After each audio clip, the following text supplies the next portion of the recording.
সুবহানাকা আল্লাহুম্মা রাব্বানা ওয়া বিহামদিকা আল্লাহুম্মা সুবহানাকা, হে আল্লাহ তোমার পবিত্রতা ঘোষণা করি। আল্লাহুম্মা, হে আল্লাহ, রব্বানা, হে আমাদের রব, ওয়া বিহামদিকা, তোমার প্রশংসার সাথে সাথে, আল্লাহুম্মা গফিরলি, আল্লাহ তুমি আমাকে মাফ করে দাও, ক্ষমা করে দাও। এখানে কয়টি বিষয় রয়েছে? কয়টি বিষয় রয়েছে? তিনটি রয়েছে। সুবহানাকা রয়েছে তসবিহ, আর ওয়া বিহামদিকা প্রশংসা রয়েছে, আল্লাহুম্মা রাব্বানা, আল্লাহর গুণ বয়ান করা। কিন্তু যে আল্লাহর কাছে চাইলেন অথবা গুণগান করলেন, তার মধ্যে একটি তসবির ইবাদত, একটি হামদের প্রশংসার ইবাদত, আর একটি ক্ষমা প্রার্থনার ইবাদত, আল্লাহ মাগফিরলি। তাহলে এই দোয়ার বৈশিষ্ট্য হচ্ছে, বা এই তসবির বৈশিষ্ট্য হচ্ছে, এতে তিনটি ইবাদত করলেন আপনি এই ছোট্ট দোয়া থেকে, ছোট্ট জিকির।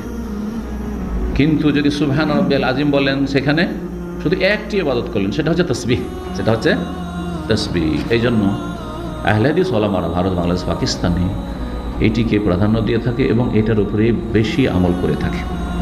এবং তাদের মত হচ্ছে যে এটা সুবহান রাব্বিয়াল আযীমের সাথে মেলার কোনো প্রয়োজন, বিকল্প হিসাবে। কেউ যদি মনে করে সুবহান রাব্বিয়াল আযীম শুধু পড়ব, তাও ঠিক আছে। কেউ যদি বলে শুধু সুবহানাকা আল্লাহুম্মা রাব্বানা ওয়া বিহামদিকা আল্লাহুম্মা গফিরলি পড়ব, তাও ঠিক আছে। নবী সাল্লাল্লাহু আলাইহি ওয়াসাল্লাম শেষ জামানায় বরং এটাই পড়তেন। শেষ জামানায় কেন বললাম, তার দলিল আছে, আমার বিভিন্ন আলোচনা করেছি, আজকে বলে দিচ্ছি। আর কেউ যদি মনে করে যে আমি আজকে বা এই সালাতটা এসব বহন কুদ্দুস রাব্বুল মালায়েকা রূহ শুধু পড়ব, তাও ঠিক আছে।